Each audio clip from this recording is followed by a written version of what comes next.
India वाकई एक जो है ना बड़ी दिलचस्प कंट्री है। ऐसे लोग हैं जो कि या तो गोबर खाने से जो है सेहतयाब होते हैं, और कुछ इस कदर के पढ़े लिखे लोग हैं उनके पास कि वो गाय को जानवर ही बोलते हैं और गोबर को ज़ाहिर बात है गोबर ही बोलते हैं। वो पेशाब को पेशाब भी बोलते हैं, मगर इनके यहाँ जो अंधभक्ति है वो ज़रा ज़्यादा उरूज पे है क्योंकि मीडिया कवरेज उसको देता है। तो आइए इसी छिछोरेपन का जो हाल है वो हम आपको दिखाते हैं। इनकी जो गंदी हरकतें हैं, छिछोरी हरकतें, गोबर खाने वाली, वो सब आपको लेके चलते हैं। आप भी लुत्फ़अंदोज़ होइए और मैं भी लुत्फ़अंदोज़ होता हूँ इनकी इन हरकतों से। पूछना चाहता हूं, यह विपत्ति आई हुई कैसे है? मान्यवर, यह विपत्ति लाई हुई विपत्ति है। यह लाई गई समस्या है, यह लाया हुआ संकट है, आया हुआ संकट नहीं मान्यवर। तो यह लाया हुआ संकट कैसे है? देश की जनता को नहीं पता था मान्यवर, आपको भी नहीं पता था, हमको भी नहीं पता था, लेकिन आदरणीय प्रधानमंत्री जी को पता था, देश के विदेश मंत्री को पता था कि जो हार्मोज का समुद्री मार्ग है वहां से भारत की जरूरत का 60% कच्चा तेल आता है मान्यवर, और 50% भारत के जरूरत की गैस आती है, उसी रास्ते से आती है। यह बात नरेंद्र मोदी जी को, आदरणीय प्रधानमंत्री जी को पता थी।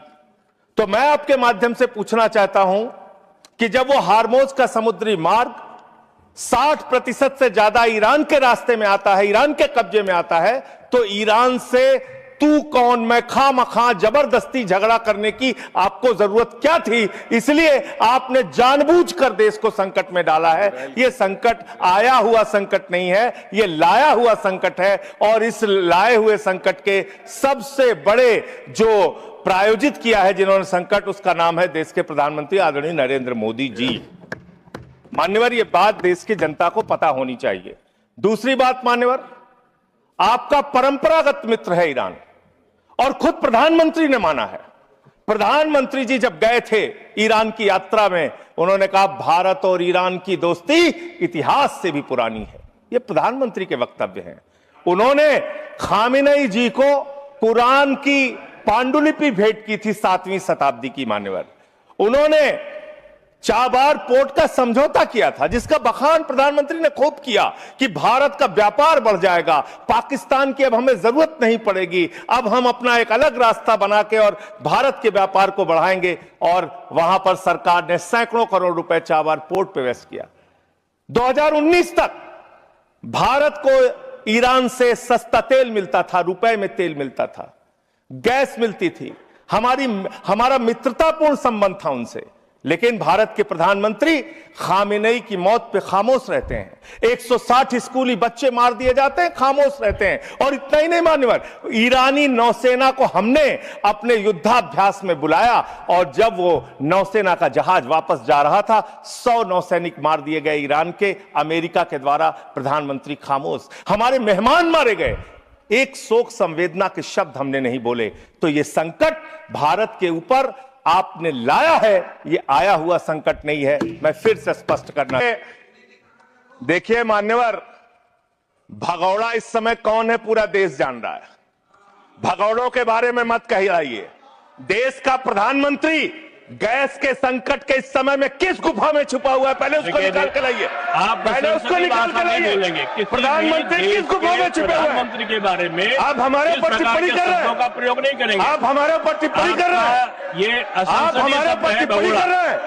पूरा देश गैस की लाइनों में खड़ा है, यहाँ पर शामिल प्रधानमंत्री गुफा में छिपे हुए हैं। प्रधानमंत्री को निकाल के लाइए, प्रधानमंत्री को निकाल के लाइए। मुद्दों पे बात नहीं करेंगे। इस्तेमाल किया है, ये शब्द ठीक नहीं है। अरे मान्यवर, आप मेरा समय जा रहा है मान्यवर महोदय, मान्यवर मेरा समय जा रहा है, कृपया करके समय। जी राम जी पर रात को 1:30 बजे तक मैंने चर्चा सुनी, और जब उत्तर देने की बारी आई तो विपक्ष भाग गया था। इसलिए मैं निवेदन कर रहा हूं कि रहना जरूर, एक एक चीज का जवाब दूंगा, एक एक चीज का। दूसरी चीज है, जो भगोड़ा शब्द है उसको उसमें शामिल नहीं करेंगे।